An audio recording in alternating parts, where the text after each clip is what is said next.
for this meeting. Okay. Спасибо большое, Ирина, и не могу не поблагодарить тебя за то, что изначально ты являешься тем центром, вокруг которого собирается такое замечательное общество и позволяет нам творить здесь и соединяться друг с другом в каком-то творческом порыве и приглашать таких замечательных и чудесных коучей, как Мэрион Франклин. You don't have to interpret because it's just about me. In 2 words, Georgie also returns his thank you to Irina for supporting this community. Okay. And allowing us Thank to you. be here together. Yeah. Thank you. Да, я с огромным... Marion, just a second, I will introduce you a little bit more properly. Oh, I thought that was the introduction. No, I want to be a little bit more expressive here. Okay. Yeah. Для меня большая внутренняя искренняя радость. Я хочу ей с вами поделиться очень открыто. Приветствовать здесь Мэрион Франклин, потому что это моя мечта. Georgie would like to share his excitement and his feelings about the event because meeting Marion was his long-time dream. С тех пор, как я имел... с тех пор, как я имел возможность познакомиться с книгой Мэрион «Сердце лазерно-сфокусированного коучинга». Since he had the chance to go through a book, he went through a book, the laser-focused coaching. So я мечтал иметь возможность познакомиться с Мэрион чуть ближе, потому что в моей внутренней структуре это, возможно, лучшая книга по коучингу, наиболее структурированная, простая и откровенная, которой я когда-либо сталкивался. Georgie says that your book, Marion, is in his perception the best in terms of structure and the easy words, how you really explain the essence of coaching. So he really expresses his admiration about it. Thank you. Это показывает ту глубину, на которой на самом деле работает Мэрион, и ее гигантский опыт, который она накопила за более чем, мне кажется, уже 25 лет работы в коучинге. This also demonstrates the depth and the master level of Marion, how Marion works in coaching over those 20 years. She's in profession. 25. More than 20, over than 20, yeah, right. More than 25, yeah. So, что важно сказать структурно, коллеги, чтобы вы понимали, Мэрион получила PCC в 98 году, а MCC в 2006. И это, я хочу сказать, показывает то, что Мэрион стоит прямо у истоков формирования коучинга как действительно такого глубокого направления работы с людьми. И нам всем сегодня будет очень интересно. You just wanted to remind us that Marion really stands in the beginning of the ICF community and the profession of coaching, as she has got the PCC in 1997, if I'm not mistaken, and the MCC in 2006. So this is quite a record for all of us. Thank you. И можем спокойно и гармонично завершать представление и передавать уже слово Мэрион. Площадка ваша. So with these words, the floor is yours, Marion. Well, thank you. Thank you, everybody, for choosing to be here. Благодарю всех за то, что выбрали сегодняшнюю встречу и приняли решение быть здесь. So usually I like to start with a question. Обычно я предпочитаю начать встречу с вопроса. And I'm just, so Margarita, you tell me the best way. If I ask the question and they put it in the chat, you're going to have to really read a lot. So That's all right. I can do that. That's right. Absolutely. Okay. So the question is, what makes the difference between mediocre coaching and masterful coaching? Мэрион хотела бы начать встречу с вопроса, традиционный ее начало встречи. И вопрос звучит следующим образом. Как вы видите, в чем для вас заключается различие между посредственным коучингом и действительно мастерским коучингом? И ответы она просит оставить в чате, я их зачитаю. I'm opening the chat. So.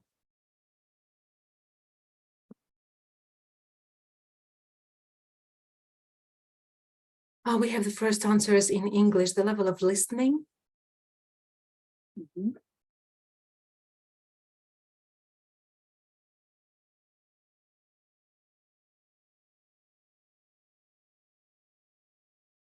The freedom of the master. I'm sorry, what was that? The freedom of the master. This is really phrase, master is free, or you can interpret it like you feel it. The result of the client, the speed of his getting the insights, ability to make a decision about the change, the presence, the lightness, easiness of decision-making, partnership, the quality of the contract, the depth, the freedom, and the natural essence of the conversation. When the master is coaching, each question and word are pronounced from the position of partnership. The deep presence, the work of master is not only with the head, but with the full presence of the body and emotions. The depth of the transformation of the thinking of the client long-term after the session is complete. The session of the master is a piece of art. What does that mean? A good question. The master level is when the client really could reach out of the frames of his regular way of thinking, and found the new dimension. The easiness, the lightness, the depth, the condition, coaching of a person, not of the problem. I think there was something else in the very beginning. The directness and the freedom of the coaching. Yeah, that I missed. I think that's it. Okay. So, and every answer is correct. Марион говорит, что каждый ответ верен. And now I want to add several things. И она бы хотела кое-что добавить. So, the coaching needs to be deeper. Коучинг действительно должен быть более глубоким. And in order to make it deeper, it means not letting anything go. И чтобы он действительно стал более глубоким, нужно не упустить ничего. So if the client says, it was really hard, I want to ask, even though I understand that, I want to ask, what made it so hard for you? Например, даже если клиент говорит, что это было очень тяжело, я понимаю, что это будет непросто, но я все равно задам вопрос, должна задать этот вопрос, что же сделало это таким трудным?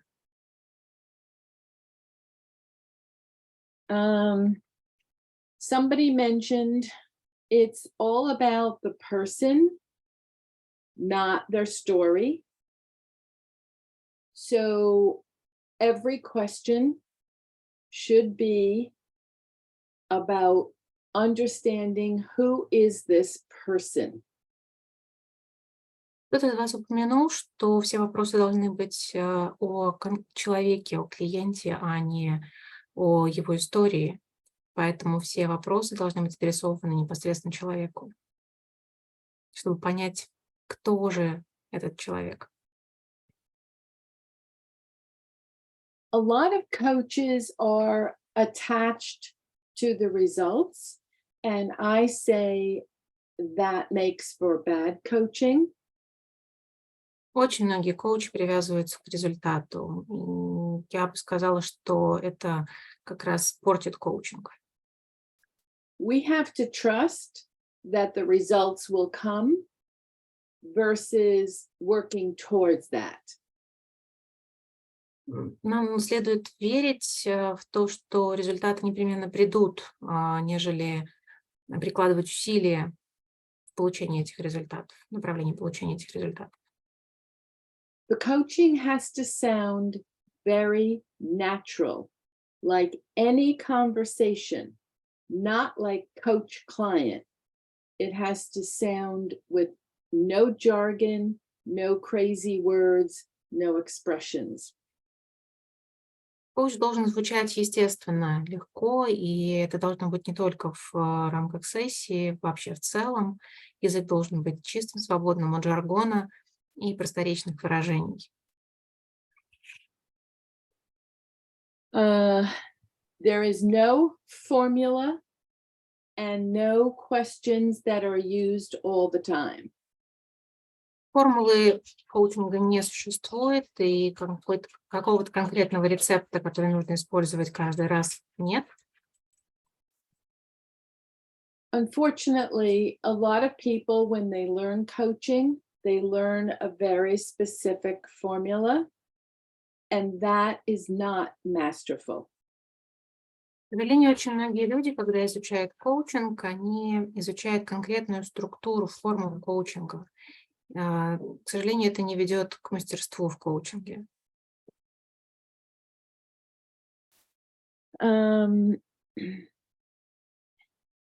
We should never ignore the by the way comments. In other words, when they say something and they happen to mention, oh, and it happened last week, but it's not really important, and then they go on. What made them tell us it happened last week? So not to ignore any by the ways.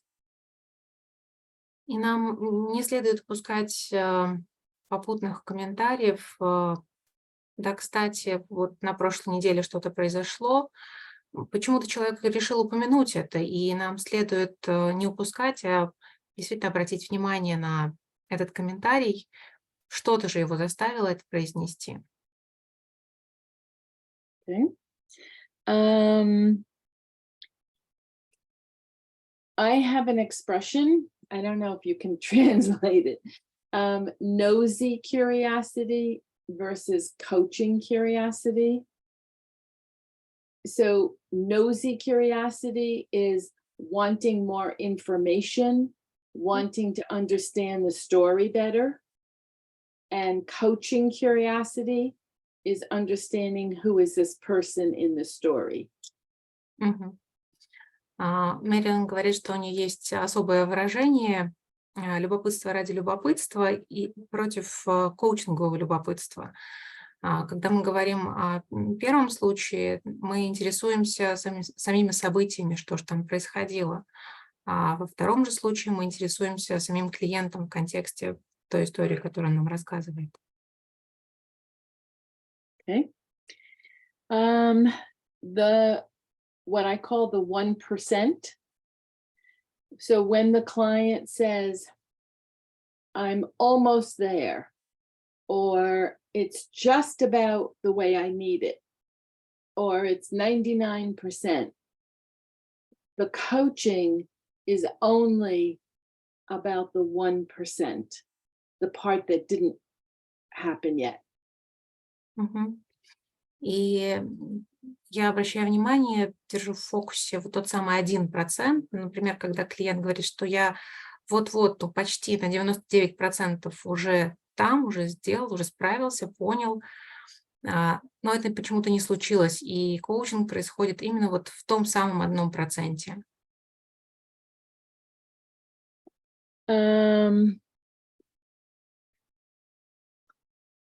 Okay, the most important that nobody ever does right is leaving enough silence. И еще одна очень важная вещь, с которой практически никто никогда не справляется наверняка, это предоставить достаточное пространство тишины. The silence not only has to come after we ask the question, but also when they finish what seems like they're finished answering the question. И здесь не только о тишине после того, как задаешь вопрос, но и о том пространстве тишины, которое формируется, когда клиент, казалось бы, закончил отвечать на твой вопрос. There is never enough silence. Тишины никогда не бывает слишком много. Okay. 2 questions we always want to hold in mind. И есть 2 вопроса, которые нам всегда следует держать в уме. Why is this person telling me this? Первый, почему этот человек рассказывает мне это? And what is making it a problem for this person? И второй,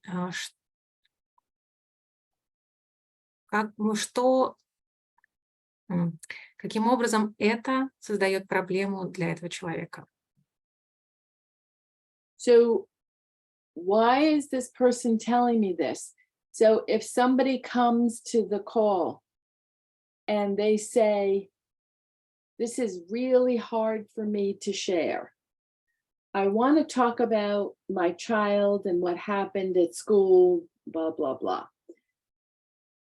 We cannot ignore the hard, so they need to ask the first question is not about the story. It's about what is making this hard for you to share. И когда перед человеком стоит сложный выбор, а человек с тобой делится при этом о том, что вот он переживает по поводу ситуации ребенка в школе, то не надо игнорировать этот комментарий о том, что для человека что-то сложным является на сегодняшний момент. And what is making it a problem for this person? Because if I have the same situation as somebody else, for me, it might be upsetting. And for that person, it might not mean anything. So I need to know for this person, what makes it a problem. И когда для конкретного человека определенная ситуация является тревожащей, она его может расстроить, принести ему какие-то отрицательные чувства, а другому человеку она не будет иметь такого влияния, то мне важно знать, как же именно скажется эта ситуация на этом конкретном человеке. Does anyone have any questions so far? Did you ask them if they have any? Коллеги, какие-то вопросы на данный момент, если есть? Seems no questions yet. No? Maybe someone is typing, so I'll watch the chat, by the way. Okay. There is actually one question. Why do you think coaches do not provide enough silence to the clients? Because it's so uncomfortable. Потому что это, к сожалению, очень некомфортно. That's number one. Number two is because we're not invested in the emotion. We're on the outside. the client might need the time to think and process. Это был первый комментарий, что действительно непросто предоставить тишину, дискомфорт определенный. А второй комментарий — это то, что мы не находимся эмоционально вовлеченными в ту ситуацию, в которой находится клиент, а клиенту, может быть, нужно чуть больше времени для того, чтобы переосмыслить, прожить этот момент, и его нужно предоставить. Okay. Did any other questions show up?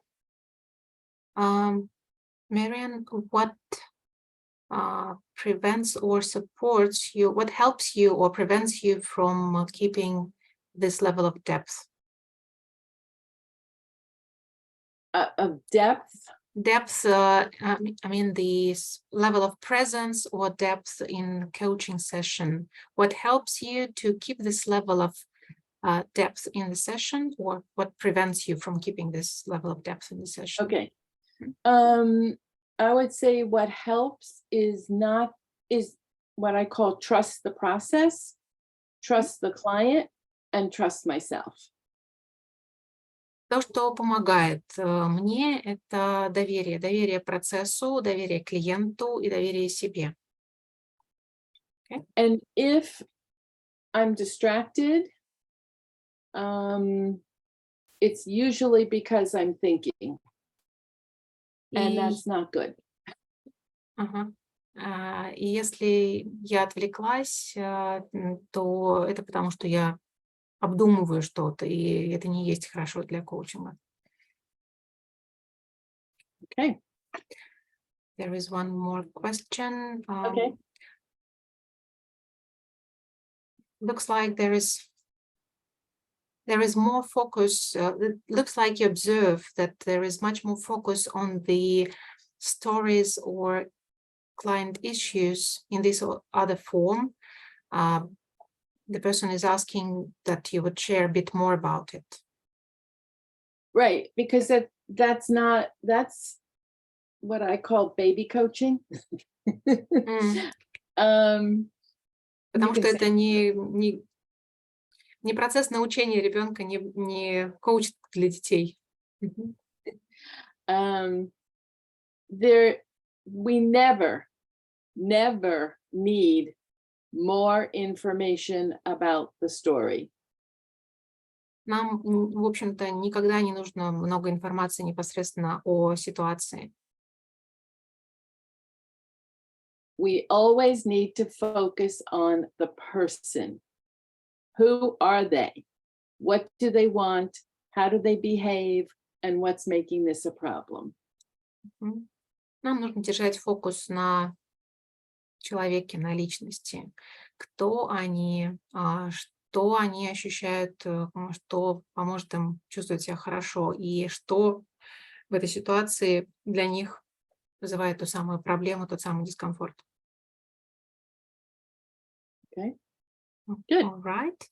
There is one last question from Svetlana about the language of the coach. What if the client is using the slang, or should the coach use it as well? Absolutely 100%, because, so I'm going like this, so maybe Svetlana, you can see me like this. Because if we use our own language, they have to interpret, and we don't want them to have to do that. Если клиент использует простоязычный язык или свой собственный сленг, конечно же, нам нужно использовать его язык, потому что если мы будем использовать свои выражения, то клиенту придется переводить их на свой язык, а мы не хотим, чтобы клиент утруждал себя в этом. Okay, so what do we listen for in a conversation? Что же мы слушаем? К чему мы прислушиваемся в диалоге? Who is this person? Not about the situation. Мы в первую очередь прислушиваемся к тому, кто же есть на самом деле этот человек перед нами, не ситуация, в которой он находится. And what is really true? Because almost everything they tell us is perception. И где же на самом деле есть правда, потому что практически все, что они нам рассказывают, это их восприятие. I have a whole chapter in my book, Don't Believe the Client. У меня целая глава в книге называется «Не верьте клиенту». If we accept what they tell us right away, then we're wasting the whole session.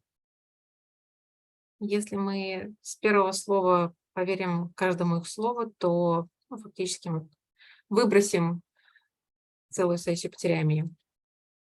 So when they tell us, my boss hates me, and I can't stand it, he's always picking on me, it might be true, and it might not be true. It could be that he picks on everybody.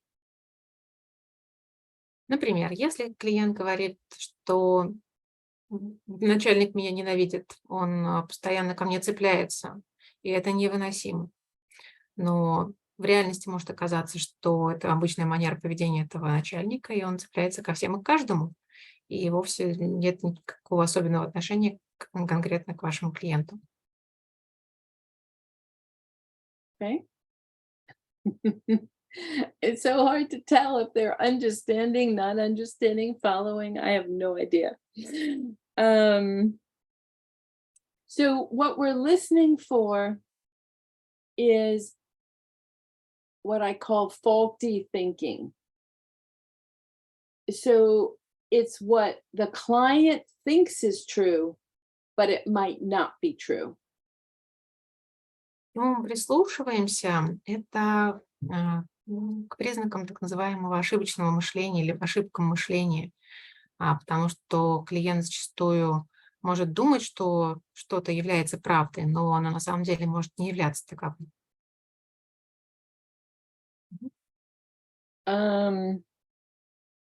So I'm going to give some examples, okay? If I leave this job, I'll never be happy again. Например, если я уйду с этой работы, я никогда не буду счастлив. It might be true, but it might not be true. Это может оказаться как правдой, так и не оказаться правдой. If I stop exercising, I will get fat. Если я прекращу свои упражнения, тренировки, я растолстею. If I share my feelings, he will leave me. Если я поделюсь своими чувствами, расскажу о своих чувствах, он меня бросит. So what we have to help them do when we hear that kind of statement is usually if, then. И что нам следует сделать, когда мы слышим подобного рода утверждения, это помочь им пройти путь, переключиться.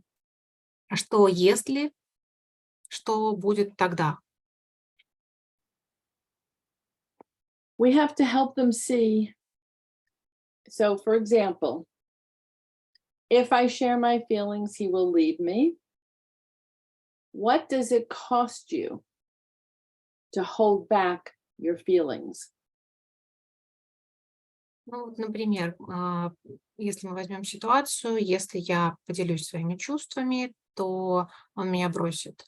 Нам нужно помочь клиенту увидеть всю ситуацию дальше. А чего мне на самом деле стоит сдерживать свои чувства? And then they will give you a list. И они вам дадут целый список. And that doesn't count. Ну, это не считается. Because you have to then ask, what else does it cost you to hold back your feelings? Вот после того, как они выдадут этот список, вам все равно нужно задать вопрос, а что еще, чего еще вам стоит сдерживать ваши эмоции? And that's when you get the real answer. И только здесь вы получите действительно настоящий ответ. And I'm trying to think, just the other day, Marion думает, ищет пример. I think the person said, if I share that, I will hurt his feelings. Oh no, I will upset him. I think that's what it was. I will disappoint him. That's what it was. If I share my feelings, I will disappoint him. Мэрион припомнила формулировку клиента, что если я расскажу о своих чувствах, то я расстрою другого человека. And what I said was, it sounds like you're the one that's already disappointed. So what do you want to do? И моя роль в такой ситуации сказать, я вижу, что сейчас как раз ты расстроена, и что ты с этим будешь делать? So he was so worried about the other person, but he was already very disappointed. Он настолько беспокоился о другом человеке, а при этом сам был очень расстроен уже. Okay. So one thing that I like to do is what I call, I don't know if you can translate this, remove the obstacle. Я использую в такой ситуации прием убрать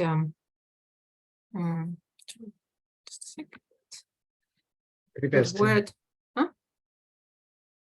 Препятствие убрать. Да, убрать препятствие. Спасибо. So I don't have enough time. I need to take more classes. Anything that they think is in the way, take it out. Те препятствия, которые могут попасться на пути, такие как мне некогда, у меня много дел, у меня занятия, у меня тренировки, все их просто вытащить из контекста, убрать. What if you had all the time in the world? What would be different? Что если вот у тебя было бы все время доступное в мире? Что было бы иначе? And that's when you find out what's really going on. И вот тут, да, вы точно сможете уже поговорить о том, что на самом деле происходит. Because everything is an excuse. Потому что все остальное — это отговорки. Okay. And by the way, tell them they can type questions in the chat anytime. Коллеги, Marion напоминает, что вы все еще имеете возможность доступ к чату, пишите ваши вопросы. There is one actually regarding trust, because in your chapter in the book, Trust but not trust. Yes. Well, okay. They're not lying to us. People don't lie to us. But what we share as human beings is our opinion. It's our judgment. It's through our own filters. So it doesn't mean it's true. Ну, не то чтобы они нам прям врут, но мы должны понимать, отдавать себе отчет, что когда мы что-то рассказываем, делимся чем-то, то эта история, она проходит через наши личные фильтры, она субъективна и вовсе не значит, что она будет таковой для другого. So it's not like, so when this person says trust, it doesn't mean we don't trust them. It means we need to figure out what's underneath, what's really true. И на самом деле тут вопрос не столько в доверии или недоверии, а в том, чтобы докопаться до того, что же на самом деле происходит, что же является основой, базой тех событий, о которых идет речь, источником. So see if that works for the person who asked the question. Маргарит, достаточно понятно? Yeah. Okay. And so I don't know if people know this. What is the purpose of the questions we ask?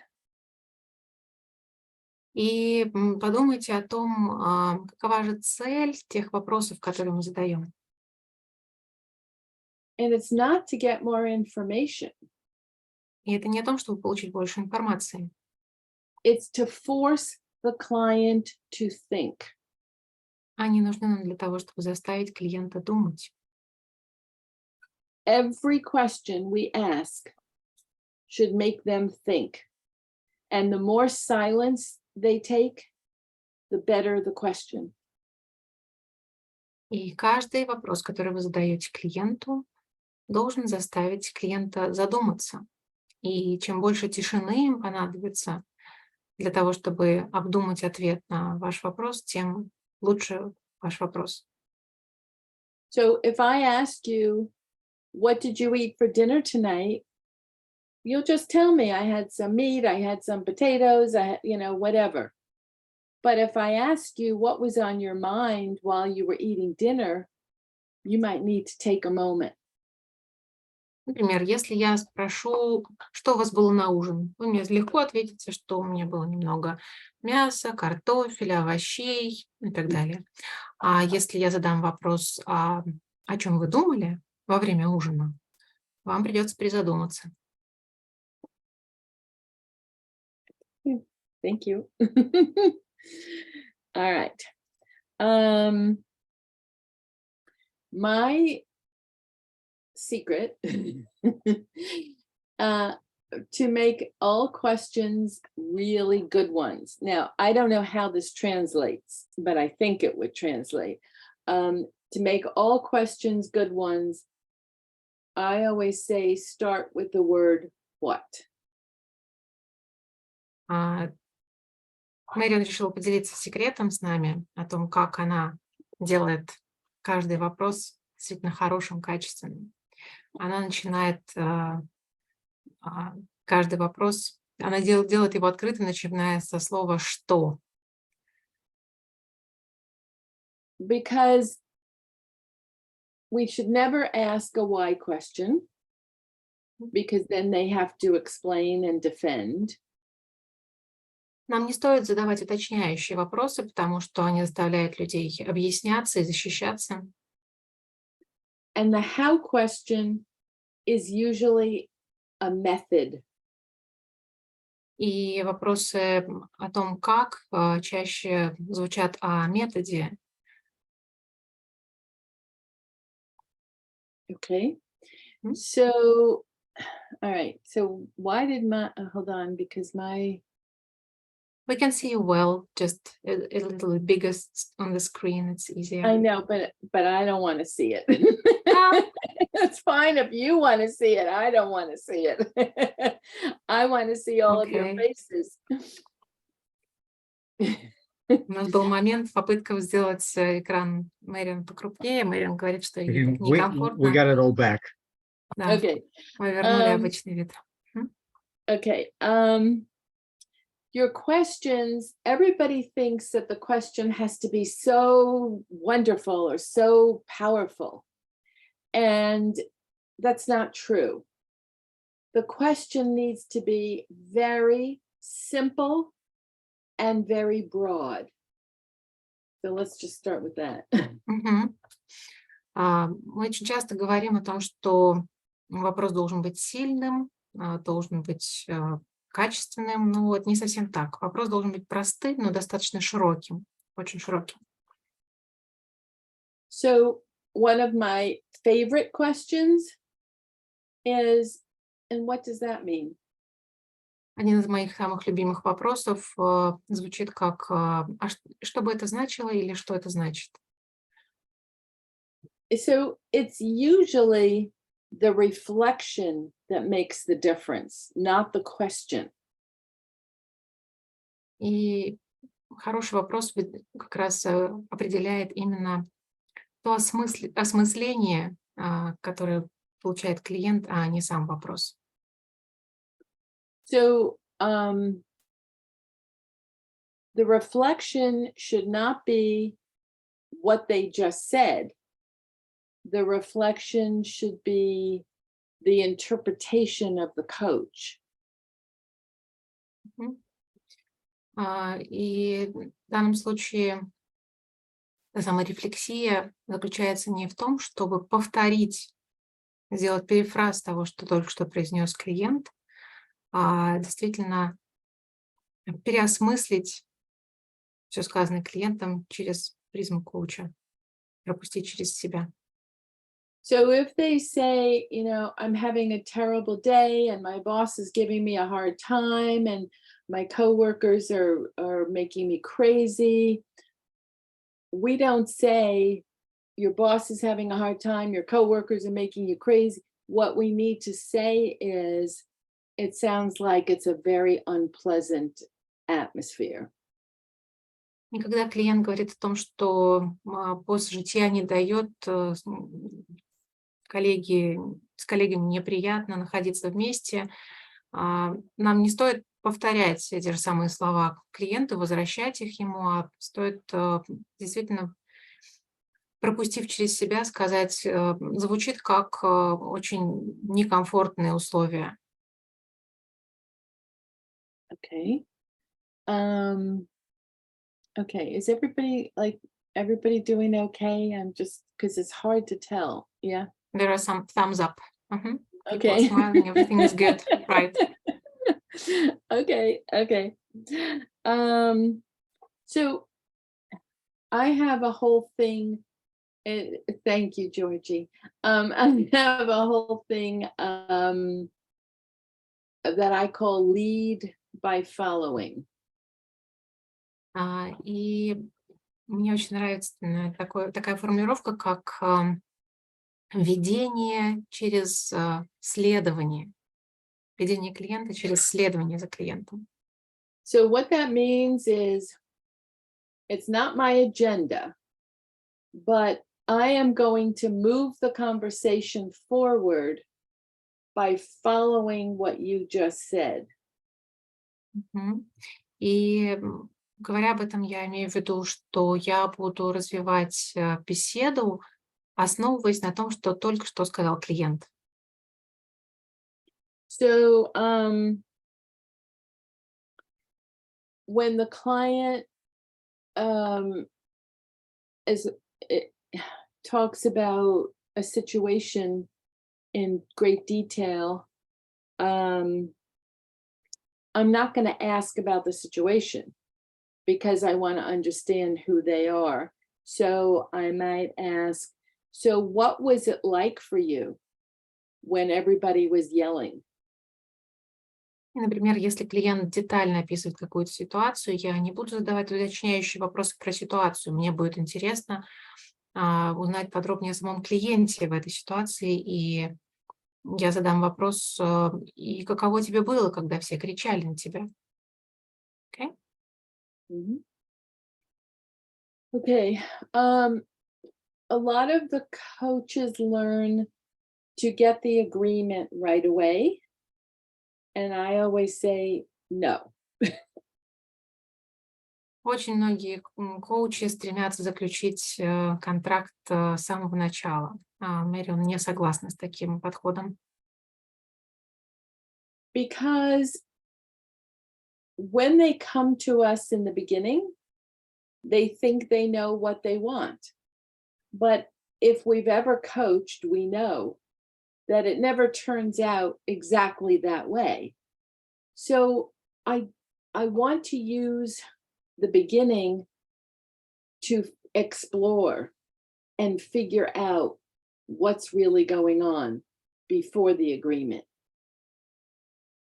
И если вы когда-либо проводили коуч-сессии, то вы прекрасно знаете, что клиент, когда с вами начинает работу, он уверен в том, что он знает, чего он хочет, но в процессе выясняется, что есть другие, более глубокие цели и задачи. So when they start talking about something at work, and then I ask questions and I find out, oh, it's really not about work. It's about a problem at home. now I can start to get the agreement. Нет, например, клиент начинает говорить о том, что у него проблемы на работе, а в процессе беседы становится понятно, что на самом деле его беспокоят проблемы дома, то тут уже действительно можно перейти к заключению контракта. Okay. All right. And are you looking at the chat in case anybody has questions? Yes, or- it's silent yet. Okay, okay. I will let you know. Okay, good.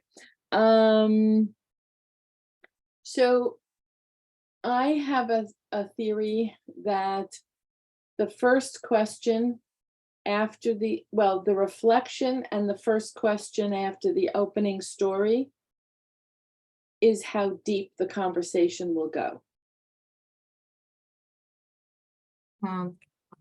Первый вопрос, который вы зададите клиенту, после того, как он будет рассказывать вам о своей ситуации, будет определяющим.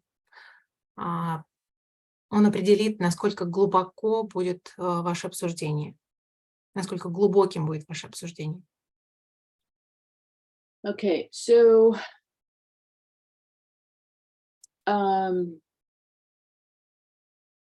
it has to be a what question, and after the opening story, there has to be a reflection, because you have to prove that you understand what they're talking about. И, конечно же, первый вопрос должен быть открытым, начинающимся со «что?», и в нем должна содержаться ваша рефлексия для того, чтобы вы дали понять вашему клиенту, что вы поняли, о чем он говорит. Right? Okay. All right. Let me move on.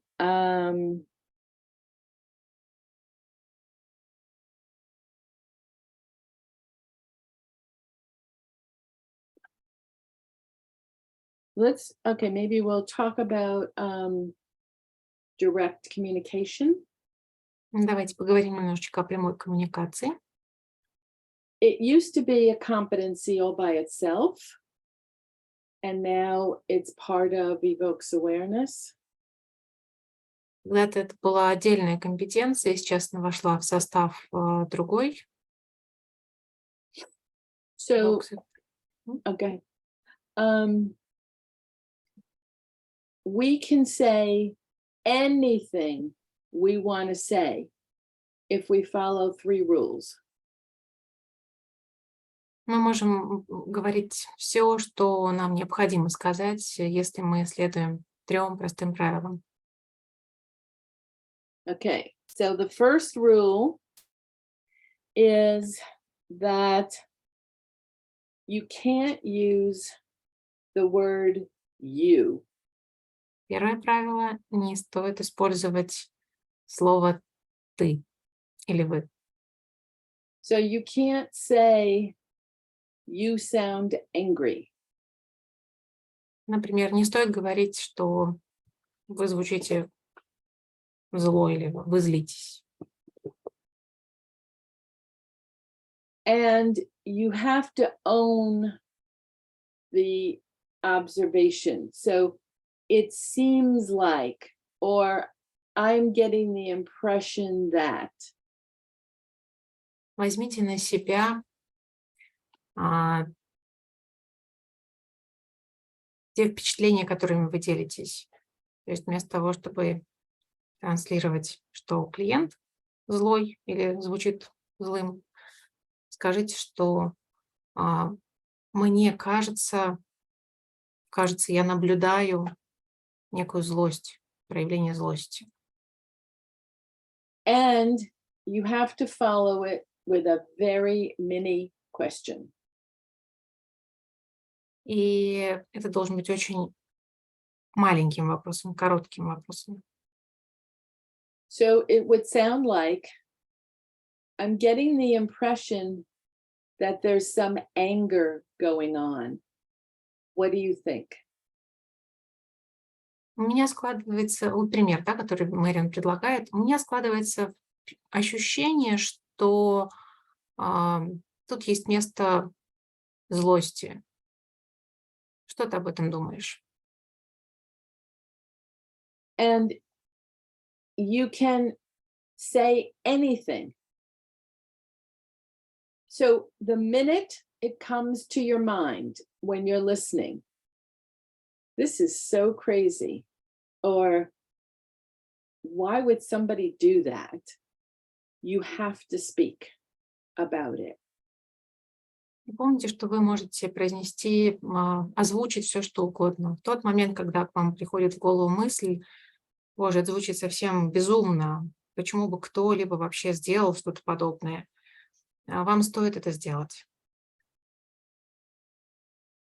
So if you don't speak about what you just heard, then every question you ask will have that, I don't know what you want to call it, will have your thinking underneath it. И вам следует это делать, потому что любой следующий вопрос, который вы будете задавать, будет иметь оттенок вот тех чувств, того сомнения, которое вы не произнесли. So if you think something is really crazy, you have to find a way to say it right then and there. So I get the idea that this is really taking a chance, a big chance. What do you think? Ну вот, например, если вы считаете, что что действительно звучит нереалистично или безумно, то найдите слова, все-таки выразить ваше понимание ситуации, ваши сомнения, ваш вопрос. Например, мне кажется, у этого есть какие-то шансы. Что ты об этом думаешь? Okay.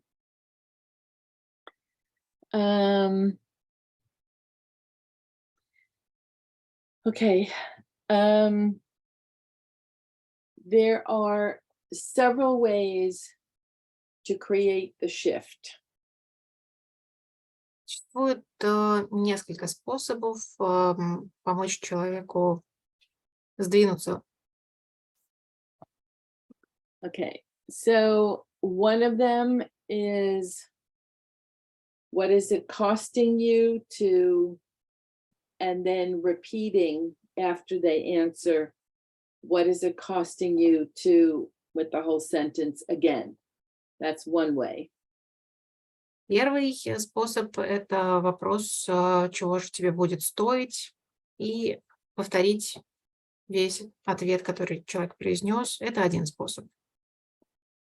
Another way is an exaggerated example. Второй способ – это преувеличенный пример, пример с преувеличением. So there was a woman who was upset because her friend told her that she didn't think she was doing a good job as a parent. And she was so angry and upset and hurt when she came to me. Был случай, когда одной женщине друг сказал, что она не столь хороша, как в роли родителя. Она настолько разозлилась, расстроилась, когда пришла ко мне, была в состоянии глубокого расстройства и злости. So as the exaggerated example, I said to her, what if your friend told you she didn't like the way you style your hair? What difference would that make? And she said, well, I wouldn't care. And that's when I said, well, what's the difference? Ну, вот конкретно в этом примере как раз я использовала то самое преувеличение. Я задала женщине вопрос: представь себе, что этот самый друг дает тебе комментарий по поводу твоей прически. Вот, ну, не нравится ему твоя прическа. Что ты на это скажешь? Она ответила, что да, в общем, мне все равно. Так а почему тогда ты переживаешь по другому поводу? Okay. Okay, so I think, is somebody raising their hand? I can't understand the That name. was a thumb up. Oh. Larissa really Oh, showed okay. that she liked your example. Okay, thank you. And Georgie is asking a question referring to your experience. How often within one session you would allow to demonstrate the marker 7.5 without disturbing the balance of 7.8, if you do remember all those numbers? George, is a challenge. Right No, Mary, I comment there. Yeah, in terms of 7 and 8, that the client speaks most of the time. Is there, if I may ask it directly, is there an internal balance within you of 80-20? 80-20? Okay. Попробую прокомментировать. Георгий задал вопрос по опыту Мэрион, как часто в рамках одной сессии можно позволить себе проявляться через маркер 7.5. Я так понимаю, как раз прямая коммуникация, не нарушая, естественно, баланс маркера 7.8. Клиент говорит большую часть времени. И уточнение со стороны Мэрион, по ее опыту оптимальный баланс – это 80-20, когда 80% сессии говорит клиент. The next question follows from Sergey. But wait, Georgie, but wait, what was 7.8? 7.8 is that the client speaks most of the time, and 7.5 is, well, what you was speaking about, that you can share yourself with the 3-point rules. Asking the client with what question, without you, and asking the little question, what do you think about it at the end? So if there is something is raising inside of me and I want to share it with the client, yeah, sometimes that happens. I'm always using this to make it indirect and to allow the client to react. But sometimes I am worrying about the proportion. Sometimes in some sessions, I want to like bring myself more. Okay, so when I'm coaching, even though I might be sharing what I'm thinking, I speak very little.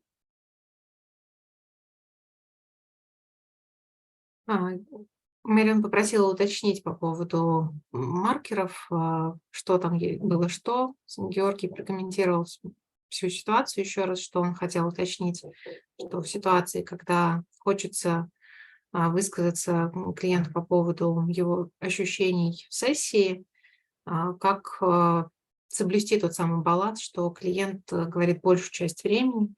И комментарий Мэрион был в том, что даже когда она использует прямую коммуникацию, то она действительно говорит это очень кратко и очень мало высказывается. Поэтому просто говорит кратко. Давайте скажем так. That's right. Was there another one, Margarita? Yes, there is another question from Sergey coming. Marion, could you please tell us a bit more about speaking about markers? So marker 3.2, the description is the criteria to measure the success of session. The question, how would you understand that you've got the result? Sometimes it sounds really artificial, and within a session, you can hardly find a place for it. So how would you as a master coach see the solution to really sound this natural and with the best use for the client? Yeah, I hate that marker. Мэрион ненавидит этот маркер. I agree. It's ridiculous. Он ужасен. So what I always say is there's ICF coaching and then there's real coaching. Мэрион считает, что есть коучинг по стандартам ICF и есть настоящий коучинг. So for that marker, the way I hear it and would say it sounds more natural and real, what would it look like if you had the decision? Ну, в качестве идеи все-таки к этому маркеру, как вам такой вариант, как бы это выглядело, если бы ты пришел к решению? Or just what would it, what would it look like if this was settled for you? Or what would it look like if you felt okay about it, or something, whatever, depending on what they come with. Как ты будешь чувствовать себя, когда поймешь, что пришел к решению или что это достаточный результат для тебя? So for the agreement, the questions that I like, as we're moving into the conversation, what would be most helpful in this conversation? Мэрион делится примерами удачных, любимых ее вопросов для начала беседы, как вариант. Could you please repeat one? Marion, I lost the first one. What was the first question? What it would look like?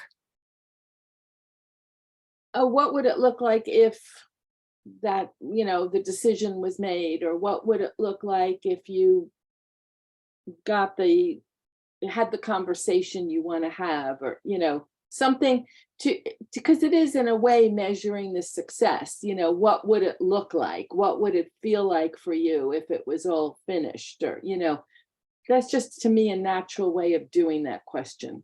Да, Мэрион пытается подобрать фразы, которые звучали бы максимально естественным образом. Например, что бы это было для тебя, если бы ты пришел к результату в этой беседе, в рамках этой беседы, в рамках этой сессии. So the questions for me for the agreement. So what would be most helpful? And then what do you think might help you to get that or to figure that out? Как ты думаешь, что поможет тебе лучше всего для того, чтобы прийти к решению в твоей ситуации?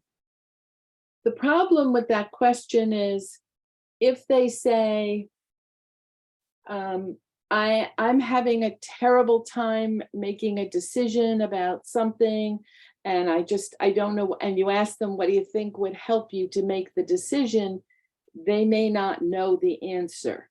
So that one, it kind of depends on what they come with. Ну вот тоже пример, вроде бы хороший вопрос, что может помочь тебе прийти к решению. Очень часто складывается ситуация, что у клиента может не быть ответа на этот вопрос, поэтому нужно подбирать вопрос под ситуации в зависимости от того, с чем пришел клиент. And then I also sometimes will ask them what's important to you about knowing this or getting this or whatever the thing is. Иногда задам вопрос, что для тебя важного в том, чтобы разобраться с этой ситуацией или получить ответ на эти вопросы. And then sometimes, what will it look like if you have it? Just, ICF. Ну, или типичный вопрос в стиле ICF, что бы это было, если бы у тебя это уже...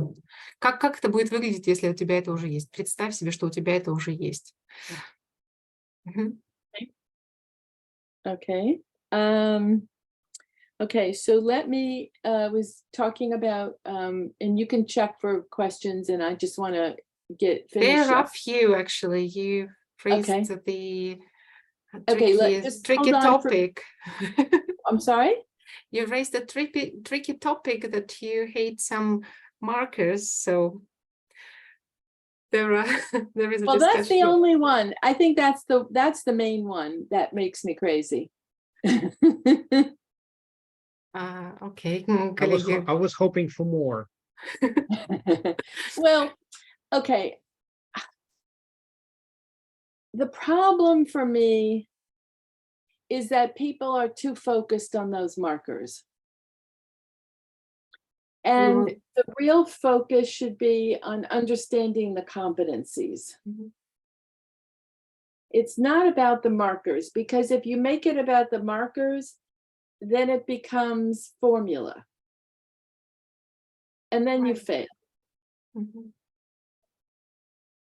Я прокомментировала, что среди вопросов у нас идет жаркое обсуждение темы, какие еще маркеры Мэрион недолюбливает. Мэрион сказала, что нет, это был самый основной, но в целом комментарий следующий, что люди слишком сфокусированы на маркерах, на соблюдении этих правил, что, в общем, если придерживаться только этих рамок, этих правил, то, в общем, коучинг превращается в формулу, и в таком случае это уже не коучинг. There was actually a question, which I think you've just answered. Well, and also realize that MCC doesn't even have markers. Да, и еще важный комментарий, что на уровне MCC уже маркеры не действуют. So what does that tell you, right? О чем это говорит для вас, да? Okay. There is a good question from Larissa related to this topic. Marion, what would be the key condition that makes conversation coaching rather than just a conversation? Okay. We don't share about ourselves. We talk very little. And we're only interested in who is this person. Otherwise, it becomes what I call, I don't know if you can translate this one, rent a friend. Okay. В продолжении беседы здесь хороший вопрос от Ларисы Гудиной. Мэрион, без чего для вас разговор двух людей остается просто разговором, но не коучингом? Мэрион говорит, что важными условиями это то, что мы не говорим о себе, мы держим фокус на клиенте, интересуемся клиентом в его контексте, в его ситуации.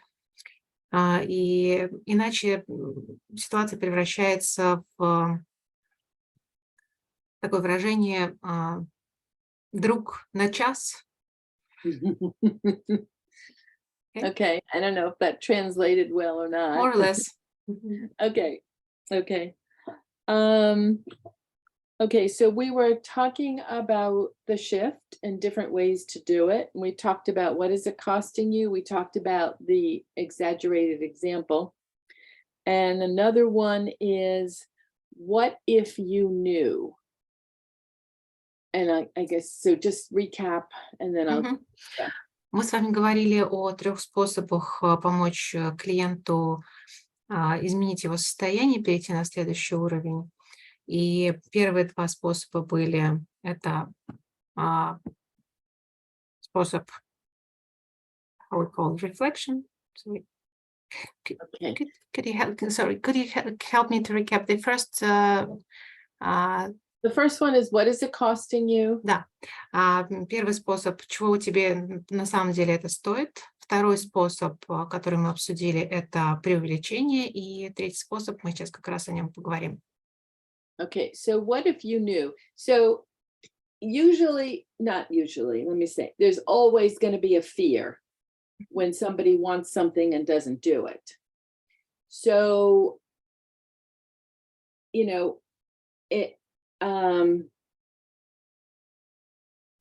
if I share my feelings, he will leave. What if you knew that sharing your feelings would actually make the relationship stronger? What would you do? Третий способ называется «А если ты на самом деле знаешь, как оно будет». Как пример, который мы использовали ранее, с тем, чтобы поделиться чувствами. А что было бы, если бы ты знал, что, поделившись чувствами, ты только укрепишь ваши отношения? Right? Mm-hmm. Okay. We talked about removing the obstacle. Sometimes that creates the shift. Да, мы уже говорили о том, что можно убрать препятствия. Это тоже помогает продвижению в сессии. Mm-hmm. And I don't know, these are big words. Pointing out a discrepancy or a disconnect. So pointing out things that don't match. Еще очень хороший способ – это подметить вещи, которые расходятся по смыслу, противопоставляются друг другу.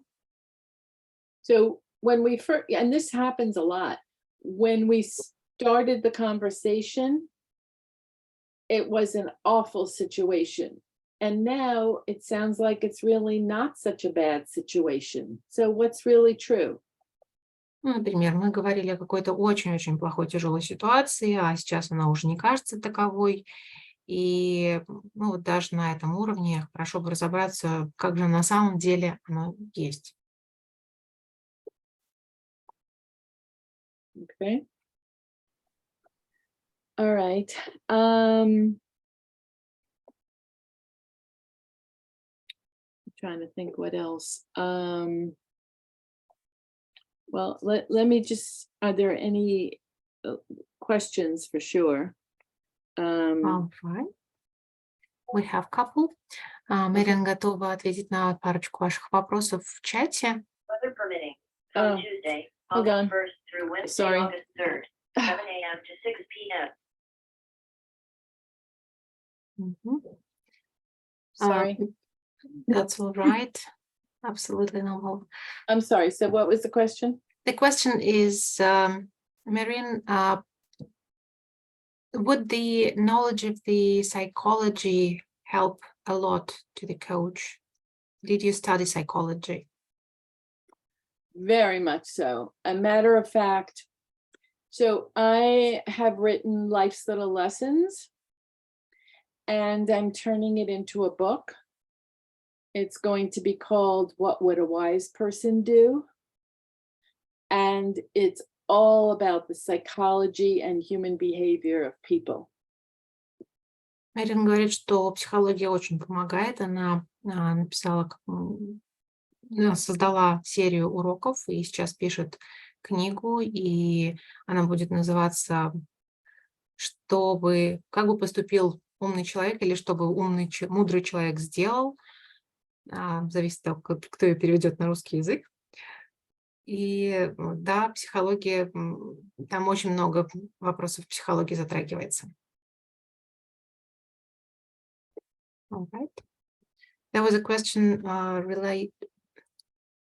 Aina Gul asked, what does it mean to remove the obstacle? And I think Alexandra commented well on that. Like if you would have all the time for all what you need, what's then? So like Yeah. removing any obstacle of time. Yeah, whatever they think is in the way, take it out. Комментарий следующий, что вот как раз в чате, что значит убрать препятствия? Комментарий коллега здесь оставила. Если бы у тебя было время на все, то тогда. И Мэрион говорит о том, что имеет смысл убирать все возможные надуманные препятствия, которые могут помешать человеку двигаться в сессии. Additional question related to psychology. Which direction of psychology you would recommend to dive in? I think I would first ask, what's prompting the question? Мэрион хочет уточняющий вопрос задать, конкретно какого результата вы хотите получить, чего вы хотите получить этим ответом. Извините, да, что вызывает sorry, вопрос? Marion, I'm without webcam because I have very bad connection. It's Sorry okay. for that. I will switch to Russian. Мне важно, я бы хотела стать MCC коучем, и я уже изучала такие направления психологии, как РЭП, когнитивно-поведенческая, и мне бы хотелось знать, какие вы используете знания, в какой области психологии более, скажем, совместимы именно с коучингом. I guess I'm not really well in the psychological terminology.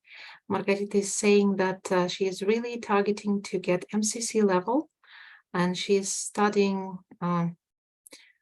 Маргарита, помоги, пожалуйста, рэп это что? Когнитивно-поведенческая, so it's behavioral Cognitive psychology. behavioral. This is Cognitive behavioral therapy. yeah. CBT. That's it. Okay. So it's fine to learn psychology. And the problem with, and CBT is very similar to coaching, but we ask better questions. Мэрион говорит, что это хорошее дело изучать психологию, и когнитивно-поведенческая терапия очень близка к тому, что мы делаем в коучинге, но в коучинге мы задаем более качественные вопросы. Yeah, I would say you do need to understand human behavior, but you also need to use your own life experience. Your children, your spouse, your work environment, anything you've ever done in your life has to be part of what you bring to coaching. Очень полезно понимать человеческое поведение, взаимосвязь с другими людьми, такими как дети, супруги. И мы так или иначе все приносим все это на сессию. Right. The colleagues helped me to bring up the questions that just waved in the chat up there. So there are a few. What is the most bright moment you would recall from your coaching experience? I don't understand. What do you mean the most? If you would recall the coaching sessions you had through your career, what would be the most bright or prominent example that you could share with us? Okay, good. So I had a woman who was 38 years old and had never been in an intimate relationship. Mm-hmm. And she went to work, she came home. She went to work, she came home. Okay. You want me to keep going? Yeah, I will. Okay. I will translate that. Okay. Коллеги просили. I will translate that for the moment. Коллеги попросили поделиться наиболее ярким моментом из профессиональной практики в коучинге. Мэрион припомнила случай, когда к ней обратилась женщина, в которой не было личной жизни. Все, что у нее было, это дом, работа, дом, работа. Okay. So we had to start with finding people to interact, making friends. And what we discovered was she isolated herself when she didn't have to. So when she was asked to join people for lunch at work, she always said no. Uh-huh. Когда в процессе работы они стали искать возможности для общения, оказалось, что клиентка сама себя загнала в изоляцию. Даже в случае, когда коллеги звали ее вместе сходить на обед, она отказывалась. So we started that way, and then we started working on relationships in general. And I did send her to therapy at the same time for about 6 months, I would say. She did both. And I worked with her for 3 years. And by the time we were finished, she was getting married. And then a couple of years later, she sent me a message that she had a child. That's really nice. История такова, что в процессе работы над отношениями, над тем, чтобы клиентка научилась выстраивать отношения, Мэрион на полгода отправила ее в том числе работать с психологом в терапию. Совместно Мэрион заработала с этой клиенткой на протяжении 3 лет. По истечении этого времени она вышла замуж, а еще 2 года спустя, после того, как закончился контракт в коучинге, клиентка уведомила Мэрион о том, что у нее родился ребенок. Yeah. It was exciting. Yeah, Yeah. people admit that. Это было действительно восхитительно. So another question. Time runs and things change in this world. Which changes do you observe in the coaching profession over the time? Oh my gosh, where do I begin? Good question. Yep, I will just Okay. pronounce the Well, question itself. No, but Okay. it's really why I wrote my book, Okay. because coaching was really designed in a particular way, and the coaching schools, I mean, I hate to say this, but it's true. The coaching schools have made it into a formula so people can start to learn in a way that makes no sense to me. And so that my book is supposed to be what coaching is really supposed to be, the way it was designed, and to go deeper and not to stay on that surface level. Вопрос, который задала Оксана, также здесь все в мире меняется со временем. Как, по-вашему, какие тенденции или изменения наблюдаются сейчас в профессии коучинга? Мэрион подумала и говорит, ну, наверное, это есть причина, почему я начала писать свою книгу, почему я написала книгу, потому что школы выстроили структуру, задали формулу. Это, конечно, позволяет осваивать профессию, но также оставляет коучинг на очень поверхностном уровне, не позволяет уйти в глубину. All right. Anything else there? No? Okay. Then next question would be, if you would have an opportunity to communicate, to speak to someone who really, with a person was To the founders, to the coaching founders. To the coaching founders, right? Thank you, Georgie. Who would that be, and which question you would ask them? Well, I did actually. I mean, Thomas Leonard is the founder as we know it. And I did call him one day and ask a question. I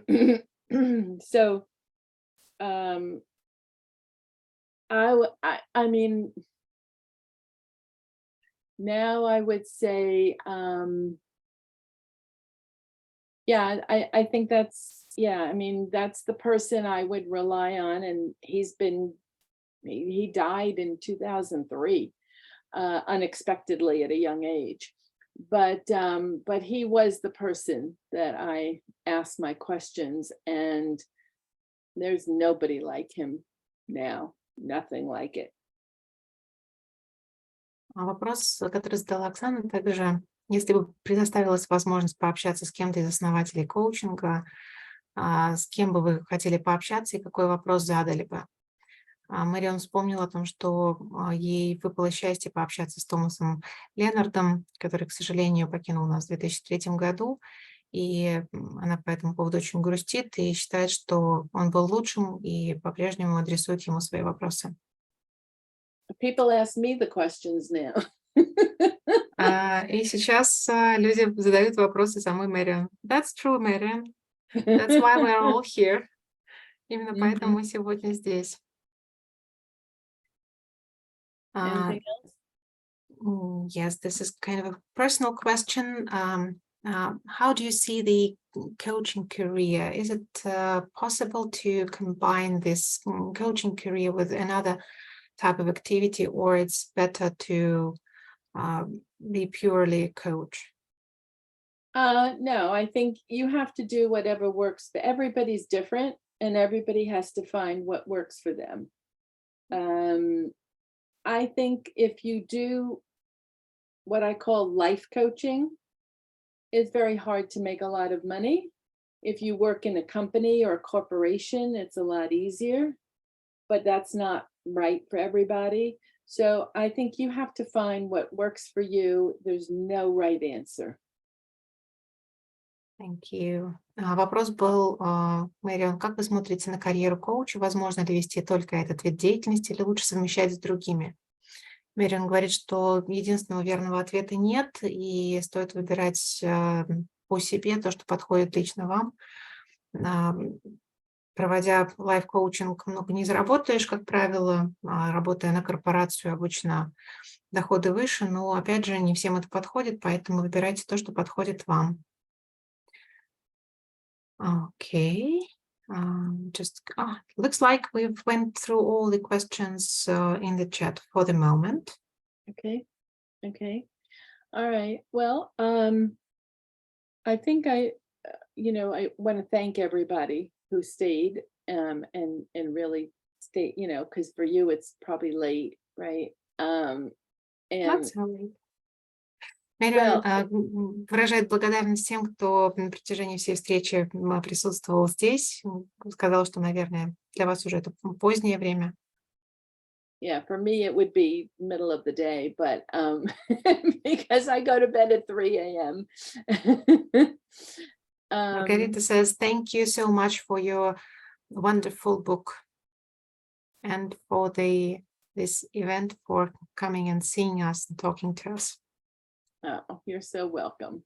So, I would say the one thing, well, two things, the what question and leave more silence, even if you think they're finished talking. Два напутствия Мэрион нам оставляет. Это вопросы, начинающиеся с вопросительного слова «что», открытые вопросы и пространство тишины. Оставляйте больше пространства тишины вашим клиентам.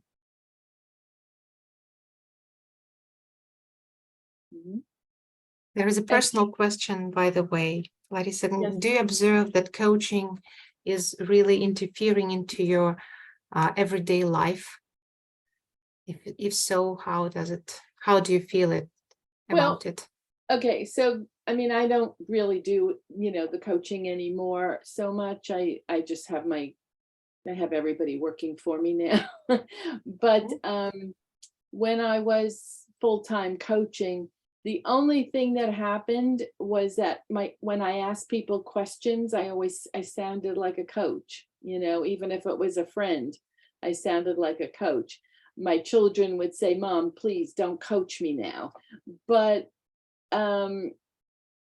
now I'm finding that with friends particularly, I will ask them, do you want me to answer like a coach or do you want me to answer like your friend?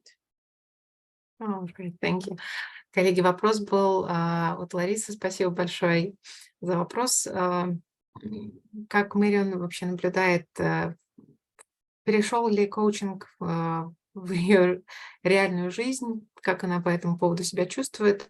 Мэрион говорит, что она уже давно не ведет сессии сама. Вокруг нее довольно большой коллектив, который непосредственно работает на нее и ведет коучинг-сессии. Но когда она активно практиковала как коуч, то неизбежно она звучала как коуч даже в повседневном общении со своими друзьями, знакомыми. Многие делали замечания по этому поводу. Например, дети высказывали: «Мам, прекращай меня коучить». Но и Мэрион сама постаралась держать себя в рамках и контролировать ситуацию, спрашивая друзей, знакомых, какого ответа ты хочешь моего участия, как коуча или как друга. Thank you so much for this question. Are there any other questions or anything that anybody needs? There is one. Marion, what does it mean? What does coaching thinking mean for you? What is the essence? How do you understand it? What coaching is? You mean like Coaching mindset. Coaching Oh, mindset. coaching mindset? Mhm. Just be blank. Just be blank. Mhm. Yeah, just be blank, just be open. Just have no idea what's coming and just listen. It's really about the listening. What's being said, what's not being said, how it's being said, what is the emotion? That's very important. Вопрос от Сергея в чате. Мэрион, что для вас значит коучинговое мышление, в чем его суть? Просто будьте открыты, слушайте, не ожидайте ничего, воспринимайте то, что к вам приходит. That's it. Okay. Thank you, everybody. Right. Thank you. Thank you very much, Marion. I'm sorry, Margarita. There is really just a list of thanks in the chat in various combinations, but overall, a lot of gratitude to you for being here and being so open about everything about every question you were asked. And thank you for great contribution to our space and to our development. Yeah, it's my pleasure. And if somebody has a question and they can put it in English or have Margarita translate it, you can contact me on my website. I have a contact form, lifecoachinggroup.com, and I have a contact form, and you can feel free to ask questions there. But it has to be in English. Мэрион говорит, что, друзья, если у вас остались какие-либо вопросы, вы всегда можете их оставить на сайте в форме. Георгий положил нам в чат ссылочку. Единственное условие, вопрос должен быть сформулирован на английском языке, поэтому либо самостоятельно, либо прибегайте к нашей помощи. Поможем, друзья, если нужно. Георгий прокомментировал, передал все ваши благодарности. Действительно, Мэрион очень тронута. Что же, друзья, Thank you, follow and follow. They will never end. да, нам с вами пора завершать. 1,5 часа пролетели очень и очень быстро, на самом деле, на одном дыхании. It's time to finish our meeting. The hour and a half just flew like one moment. И это потрясающе видеть, насколько это долгая профессия, как много в ней можно жить, развиваться, обретать что-то новое и создавать большую пользу. Я приглашаю всех вас, знаете, задуматься сейчас о том, как вот тот материал, который вы взяли сегодня, будет помогать вам прямо сейчас в вашей практике с теми клиентами, с которыми вы работаете. Потому что все, что мы с вами делаем для своего роста, мастерства, для того, чтобы нам было комфортнее в сессиях, для того, чтобы мы были результативны, мы делаем для своих клиентов. In 2 words, Irina is saying that this is so exciting to observe that the profession is really deep and it has the story behind it. And she really invites everyone to take in everything that you can from this meeting and really bring it to your sessions right now, because everything that we do to develop in the profession, we do in the sake of our clients and development of the profession. Вы сможете пересмотреть эту запись на нашем YouTube-канале. И если вы еще не подписаны на нашу группу в Telegram, то добро пожаловать. Там анонсы всех мероприятий, которые мы проводим. Лето такое время, когда есть много других задач. Я думаю, что следующее мероприятие у нас будет где-то уже ближе к осени. Спасибо большое всем за то, что были сегодня вместе в этом пространстве постоянного роста и коучингового процесса. Благодарю и закрываю пространство. Irina invites everyone to the YouTube channel to view this record and to the chat, to the channel in the Telegram. So with these words, thank you, everyone. Thank you. Thank you, Marion. Thank This you. was really a pleasure and honor. You're so welcome.